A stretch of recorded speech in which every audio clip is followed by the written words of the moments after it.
Hello guys, welcome back to another mobile reasoning. Today we are going to be reasoning with a very dynamic couple, Martin and his wonderful wife, Gillian Ellis.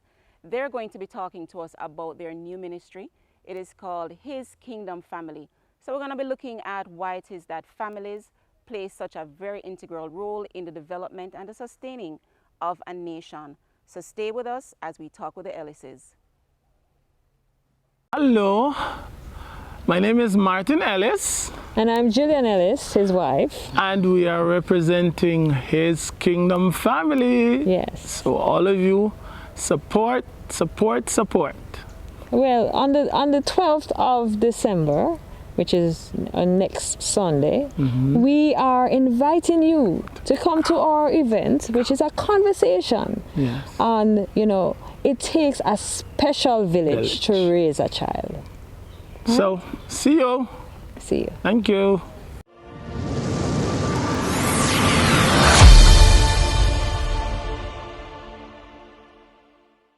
So here today, we want to welcome Gillian and Martin Ellis, Thank you. very, very close friends of ours. And by the end of this interview, we hope that they will become very close friends of you as well and in your hearts. So welcome guys. Thank you. Thank you. Thank you. All right, Martin, Gillian, you are a power couple, I would call you. You're Okay. a powerful couple. Can you just introduce yourselves to the audience by just telling us who is Martin, who is Gillian Ellis? Martin, you want to go first? Okay. Martin. Who is Martin? Martin is down to earth. Simple guy who love life, who love his family, who love God, who love God, and who certainly by God's help has pretty much overcome challenges and we're here and certainly has just blossomed, and I'm here today in a nutshell. Yes. All right. Gillian, what about you? Well, Martin basically said who was I, who I am as well. And, I am pretty simple, wasn't always simple. And I thank God for where He has gotten me to. I love God. I love my husband because he loves God first, because that has given him the love for me. And I want to bless people. I want to help people. That's the heart that I have, and I want to give of myself. I think life here in this space is short, and just a little drop in eternity. Yeah. So we need to use it well. Good. All right. Lovely. Talk to me about family, your children. Do you have children? Yes, we have two sons, Uh-huh. two amazing sons. Listen, they are out of this world. Jordan and Nathan, that we love with all of our hearts. Really love them. Jordan is 12, Nathan is 9. And we certainly have pretty much just by the help of God managed to raise them to this point. It has been, of course, with children, challenging. Some carry a bit more challenge than some, but we know by God's grace, we certainly can meet the challenges, and we have been doing that so far, and we trust and continue to do it and know that God will help us. So yeah, but family and these boys really has helped us. They like the outdoors, which we kind of like, and pretty much kind of up our street. So everything kind of just flow into itself. I see your face as you talk about your children. Yes. And I'm seeing Gillian's eyes reflecting on her laughter as well, just reflecting on what you're saying. Family, it appears to me, that is very important to both of you. You want to tell us a little about the importance of family to both of you, Gillian? Let's start with you. Yes. Family, I see where God never meant for us to be alone.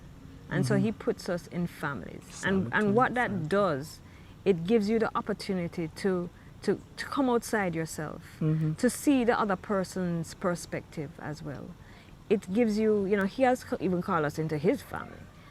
And so what it does, for me, I know, I would not be where I am as well if I didn't have my, you know, immediate family and also the family that I grew up in. Everything works together. And so family is so important. Family is where you learn things in the first place to go out, you know, into the bigger family, into the community and such. So it is so important that the quality time is spent with family, and each person holds a special and a separate place in your heart, and because each person is different and you treat them differently, and that learning about each other, and you learn about yourself as well. And just to add, for me, that grew up in a broken family, let's say, and that certainly caused certain difficulties and challenges, and I think that has certainly motivated me to certainly think twice and to, at every step of the way, look on my life, look on decisions that I'm making, look on things that is happening, and how to, there's a word that we use, to recalibrate, to constantly recalibrate my life and decisions and just my overall flow, so that I don't get myself into situations that will jeopardize my family. So as Gillian, I'm definitely, family is pretty much everything for me. And I can tell you, my wife and my sons are certainly, and I've said it to them, they have helped me to be the man and still becoming the man that I know I must be. So it's my life. It's really, really my life. So I'm really, really big on that. Yeah. You used a word just now, Martin, that I want to spend a little time on. You used the word recalibrate. Family can help to recalibrate, I would say, a nation. Would you agree with that? Most definitely. Most definitely. So for both of you, we're here and we're going to go into a ministry that is very important to both of you. During the pandemic, you both started a ministry to do just that, to try and recalibrate one family at a time, and in essence to recalibrate a nation. You want to talk to us about that ministry? How did that get started during COVID? Oh, so in June of this year, we really felt that God was, but you know, actually from before, we were always the ones who said, you know, let us meet as, you know, let us meet as a families meet together, let us eat, you know, let us have conversations, let us help each other, because this is the way how you grow and you help each other. And especially with the children, how you parent, you know, it will help us, how, you know, so it helps a lot. So our ministry is His Kingdom Family, and the His is an acronym which is Heaven Sanctuary, heavenly inspired sanctuary. Yes. And so it is where it is not our blueprint. It's not, we want God's blueprint. You know, how does He see family? He calls Himself Father. He has His way of dealing with His children. We want to do the same. So we started with a number of families, and what we found that, you know, families are so busy and we are so busy, and even with the pandemic and the time to slow down, as it kind of eased up a bit, we found that the families weren't coming around and they got busy again. And we need to deliberately go and set place in time to be able to have the families meet and to so help each other. And so what we found though in this, our vision got bigger, because we saw where, yes, families are there, but it's not just families. Families coming together to make communities, to make villages, and so even as we look at families, there is the greater family, and we really wanted to see where it is that God was taking us in this. And as I just add to this, the whole thing, the whole idea, and as Julie rightly said, I've always had a passion and a desire, and it just came out. I remember we spent a little time in the UK, and I remember just before we came back, God laid it in my heart that when you come back, I want you to just meet with the families. Of course, I am a chef. Just meet with the families and just share a meal with them. And we started, and you guys too, we have had you guys over. Yes, we've had your food. And the fellowship. And listen, that certainly has really gone for a while. And it's just how we are. So I really believe that just in these little ways, God has always been just pointing us towards connecting and connecting and connecting with families. And certainly we have really realized that, listen, because I have seen many families, great families you would say, that have all the natural things that a family would need, but they still fall apart. Mm-hmm. And I paused and I said, but how could this be? And I had to conclude that there's some basic infrastructure that was not in place. And not just that, infrastructure is one, but also a support system, yes, which is not only your immediate circle, but people who, by the way, and in other ways will help to encourage, to strengthen, to support, to whatever. So I really found out, and as the thoughts and as the whole thing just keeps swelling, it really just birthed. But just let me say this quick. I think it also, it triggered this Kingdom Family Ministry that we're doing. It triggered because of a group that we became a part, we were a part of.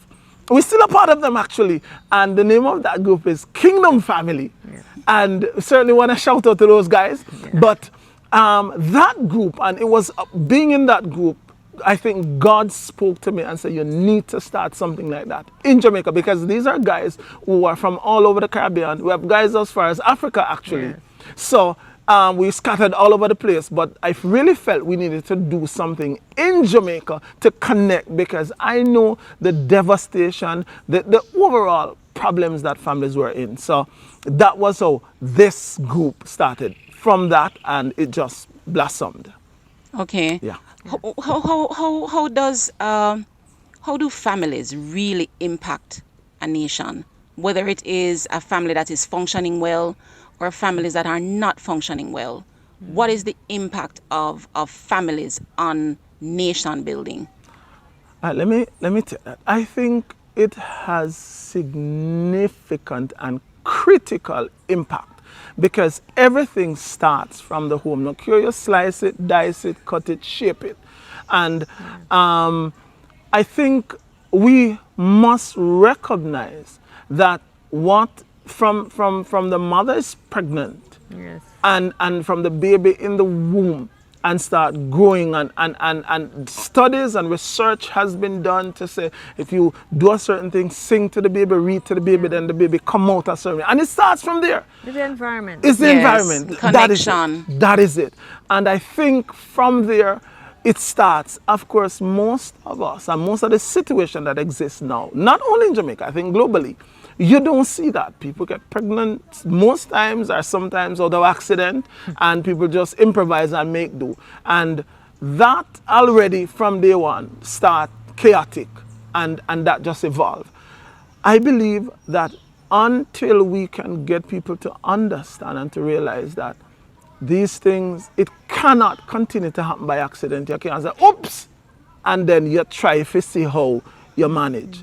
And so I believe that's a critical thing, where if we don't stem and let people realize that you have to be deliberate and careful in how you plan your life, in decisions that you make, and overall, how you do it. The whole thing of children coming into play, how you train them. And the Bible spoke about that specifically, to train the child in the way that they should go, so that when they're old, they'll not depart. And I think that the significant thing is for us to realize that the Bible is extremely deliberate in 100% of what it is said of it. So I think that we have to learn and understand that this thing is not a by the way, it's not a buck up, and the more we're deliberate, then the more we're able to bring the thing under some semblance of management and then being able to work it through. So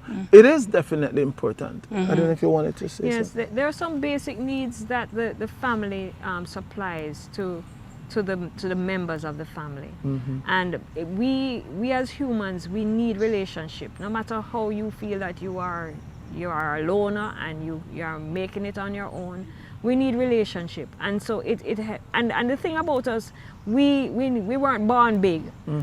We had to grow. And so this gives an opportunity. And even as adults, you look and say, oh, I was like that, or I wasn't like that when I was your age or such.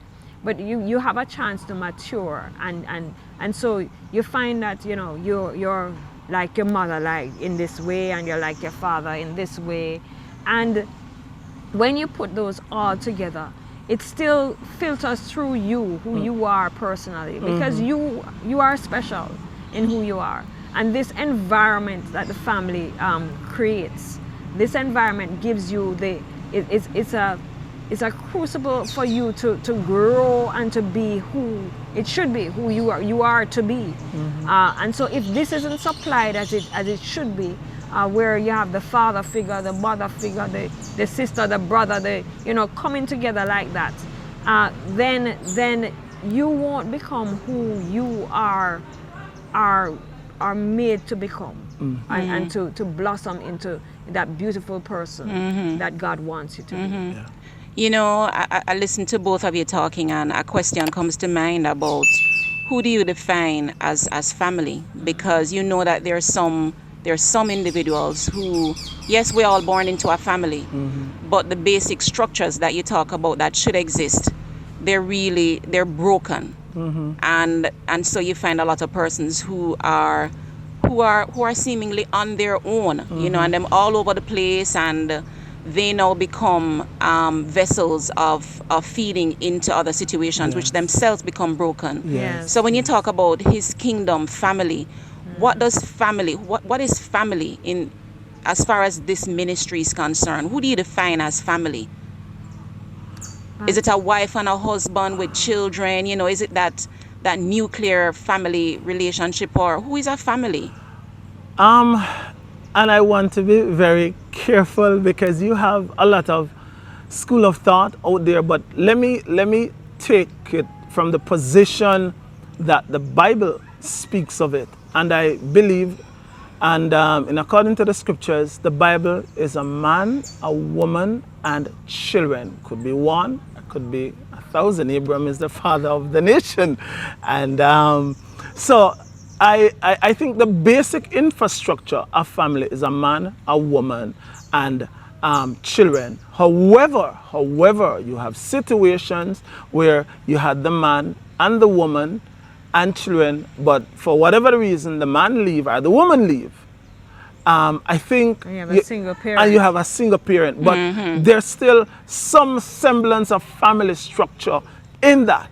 And what I think needs to happen is we creating, and this is one of the reasons why I believe is Why kingdom it's not just family. a nucleus family. That is it. Yes. Because you need the support. You definitely need, and no care what anybody want to say, the family is not complete without a man, and it is not complete without a woman. Yes. Because God has put certain infrastructure, certain mechanisms in families, and that the only persons that can provide it is a man and a woman. It can't happen no other way, care whatever you say. So I believe that my definition, and I believe the Bible definition of a family is a man, a woman, and children, or even a child. So I think that's where it starts. Yes, you'll have other situations, and there are other situations, but I think, call it whatever you want, but I think that a family, it has to have a man,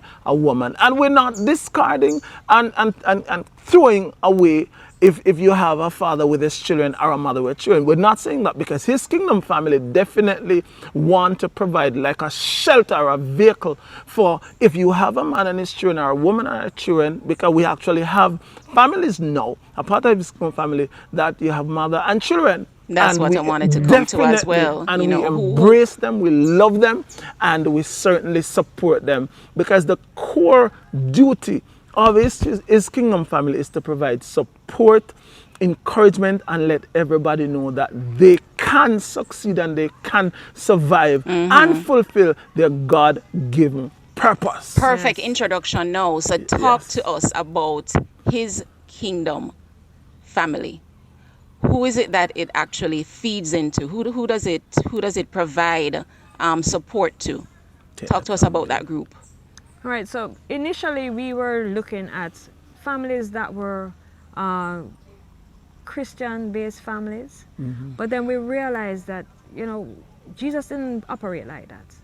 And so even if you are a family that you don't know, because we are supporting and we are providing and we are feeding, and that sanctuary part of the heavenly inspired sanctuary, we want to provide a place where people can be at peace and rest, and you don't feel that somebody trying to stab you in your back, or somebody going to gossip you, or you tell them your business and then everybody knows start talking about you.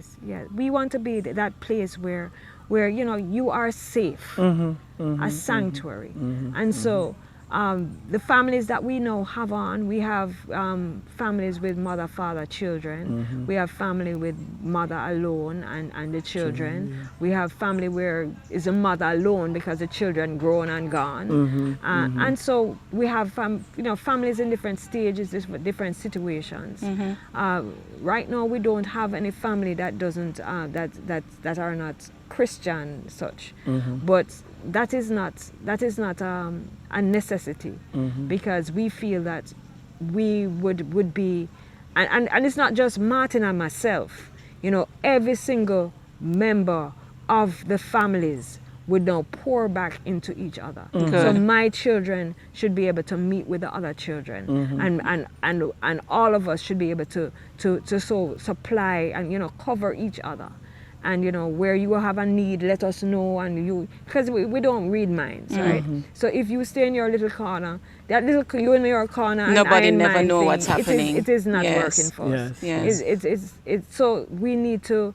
It's where you can open up and be yourself, and open up and be vulnerable, so that you can get the help, because God wants to meet our needs, and we are the ones He's going to be using to meet the needs. So the connection that you make with the families who become a part of this group, how does that happen? Is it virtual meetings? Is it phone calls? Is it in-person visit? How does it happen? All right, for now, for persons who are out there who are interested. Okay, all right, for now we have virtual meetings, so we meet every other Saturday at 5 o'clock Jamaica time. We used to meet at 4, but we shift it a little bit later for 1.5 to 2 hours the most, and we just share and probably have a small snippet of just Bible reading and stuff, and just share. We talk about all sort of stuff, and really the aim though is to always connect. And we have not had, of course, the COVID situation is in our face, so we're not able to meet. We certainly want to do picnic and whatever, just these fun things. The children are rearing to go, get out of the house. Yes. Listen. So we definitely for now we're meeting and online, and we just share and encourage each other. I had a brother from the States call me yesterday because he saw the thing online and he was very much interested, and he certainly will be tapping in. And that's what we want. That's what we want. We certainly don't want to limit it or restrict it to Jamaica, because the world has become a global village. Of course, the world has become a global village. So we definitely want, and also we believe that it's not a thing where it will be controlled by my wife and I. We believe that this thing can morph on its own. Different persons can pretty much provide leadership. You're building a community. Definitely. Yes. Definitely. So that's the aim. It's not anything that Martin and Gillian will control and this is our thing and we're keeping it close to our chest. Nothing like that. We believe that it's something that should spread, and every community must have a his kingdom family, where you know righteous thing is being done, righteous principles and values and all of these things is permeating. And I believe that if that is happening, people are going to naturally gravitate to it. I Right. really, really believe that. So you're yeah. providing a space where individuals should feel safe to run Safe, to yeah. it and Yeah, know yeah. that there is coverage there. Definitely, our children, our girls and our boys Yes. can grow up and become, and nobody messing with them and destroying them, and no sort of mess and foolishness like that. We want to create a community that every child become not just the special ones or those who have money or those who whatever. Yes. Every child must pass through a system and give them all the opportunities that they need Yes. to become, because it's a philosophy that I've had. If your child has failed, if we're connected and my child is succeeding and your child is not succeeding, then something is wrong with Yes. that. And I have to find out what can I do to help your child to become. And so that is pretty much what we want to do, where every child and whatever is happening or that is causing that not to flow, then we have to get to the bottom of it, as our old people would say, and find out what can we do to help and to remedy To and help to your make, family member work bring it up through. every family. Yes. So I said to my wife, just to probably divert just a second, that one of the things I think God has done in bringing us together is pretty much, or I was saying to somebody else, bringing me up and bringing her down and equalizing. Yeah. And it's not diminishing anybody's personal value, but it's to make sure we have a system where everybody carries the same value. And that is what we want to emphasize, because the truth is that is not what we see now. That's not what we see in our churches. That's not what we see right across the spectrum. And we believe that must change. But Martin, when you look at it though, you have where, if it is that we are going to value each other, and we know that you are here on earth to do something that I can't do, I was not made to do, I am not to do. And so you see the person and you value the person for that. And then you are other-minded. So you, the Bible says that you must esteem the other greater than yourself. And so if I am giving to you and you are giving to me, and this one else is giving and giving, everybody's being taken care of. Yes, everybody's being getting served. supplied. Yes. And so yes. we want to, we as we learn to give, because it, as the Bible says, more blessed to give than to receive. Yes. Because if I find that I am the one taking care of myself alone, then this is me taking care of myself. But when all of you taking care of me, And because everybody's projected outwards, yes. then we are so rich. That is true riches. Yeah. That is definitely true richness. Yes. On the 12th of December, there is going to be a conversation. Yes, good. Gillian, you can talk to us about that conversation that is going to be happening and invite your audience to that conversation as well. Yes, on the 12th of December at 3 p.m., which is Jamaica time, that's UTH -5 or GMT -5, we are going to have a conversation. We'll have speakers that will speak on the topic. And the topic we have is, it takes a special village to raise a child. We're not leaving it as a village, because you have the good, the bad, the ugly, the whatever in the village, but a special village. And so we really want to invite you to that, because we want to hear from you. We need your participation. What has your experience been? How can you contribute your experiences into this? That, because what we want at the end of this is something to give back to our churches, to our government, to the world. And that this is the way to look at this. This is the way our God sees this. This is where we want you to be thinking. We want to generate your thoughts and your heart in it as well, because we all are part of this we need to look about the next generation and the generations to come. We were once children as well, and what would we have wanted to bring us, you know, to raise us up to be functional and wholesome. Yeah. You know, so we'll be able to give back, because it's about giving. Because you know, you don't want to get to the end of your life and realize that, oh, you know, I didn't give as I should have, and I can't carry this stuff with me. So this is what we really want to, you know, invite you to this. So, you know, we'll have the 3 speakers, and then we'll be given much time for us to discuss things. Great. Yeah. Great. Yeah. Thank you. So it's a participatory. Yeah, It's definitely. conversation. Definitely. Great. Definitely. And just to say quick that we certainly want to invite especially the men, because brothers, let me say this thing, whether you know it or not, whether them they tell you, this thing rests on us, and we are not minimizing our women and our wives and our sisters and our mothers, but this thing was given to us to carry. And of course we partner with our spouse and we carry it together, but we were the main ones that's supposed to lead the carrying of it. Yeah. And so I really want to give a special shout out, make a special appeal to the men. For those men who will see this, I'm literally begging you, come and let us talk. Come and let other men know. For those men who have managed their family, who have been successful, we want to hear your story. We want to hear. Tell us some of the things that you did. Tell us some of the things that you did that has worked for you, that people are struggling and don't have a clue. And this is what we want to galvanize. And so that listen, we must change this, because if we don't, listen, long after we're dead and gone, generations will feel the aftershock. So calling forth our men. I'm definitely calling for our men to come and let us talk and let us see what are the things, because I think that we have the answer. We have the answer. The scripture says that, listen, God does nothing and before he revealed it to the prophets and his sons and us, which is us. So I'm literally begging the men to come out and let us talk and see where we go.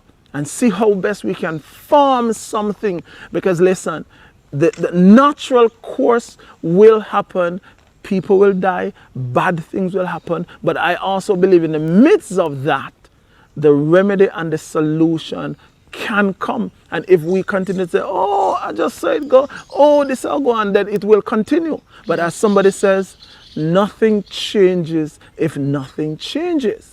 Yeah, and if we don't do, and if you don't do different things or do things differently, then the thing will continue to be the same. So complain all you want, but we beg you on the 12th of December, come on with us. All the information you'll get, and as my wife says, we'll have three really solid men who have walked with God, men who have done research, men who have really done quite a bit. And these guys, at least 2 of them are trained counselors and people who are working with families and dealing with real situations. So we ask you to come out and let us pretty much see how best we can knock our heads together in a good way and see what we can come up with to stem and to at least bring some semblance of normalcy to the chaos that we're now experiencing in families. All right. Yes, I just want to say, just in case, because I had a thought. Yes, it's 3 male speakers, but that doesn't mean that we women are not being our voice isn't going out there. We women come and let us hear your part. Yes. You know, many women go through a lot of hurt, a lot of pain, because you are not experiencing sanctuary. Your needs are not being met. And you were once a child, and you were probably abused. And so all of that, you know, that needs to be dealt with. We need to clear up, and we need to cut off, and we need to free ourselves up so that we can now be the women that we are to be, and bloom and blossom and be, you know, that beautiful one. Yeah. So women, of course, don't think that we're sidestepping you. So you are so welcome to come and have your way. And to share with us. You know, have your say. share your life experience. Yeah. All right. Amen. Amen. So you have heard it. You've heard it from Gillian. You've heard it. You've heard it. Come out, men. Come out, women. It's your day on the 12th. Let your voice be heard. The 12th of December. Thank you so much. Thank you. Thank you so much, power couple. Thank you and all the best. Thank you so much. And as I said, the time is 3 o'clock. And just come and let us start, guys. So blessings and love. And looking forward to seeing you all. Thank you. Thank you. All right.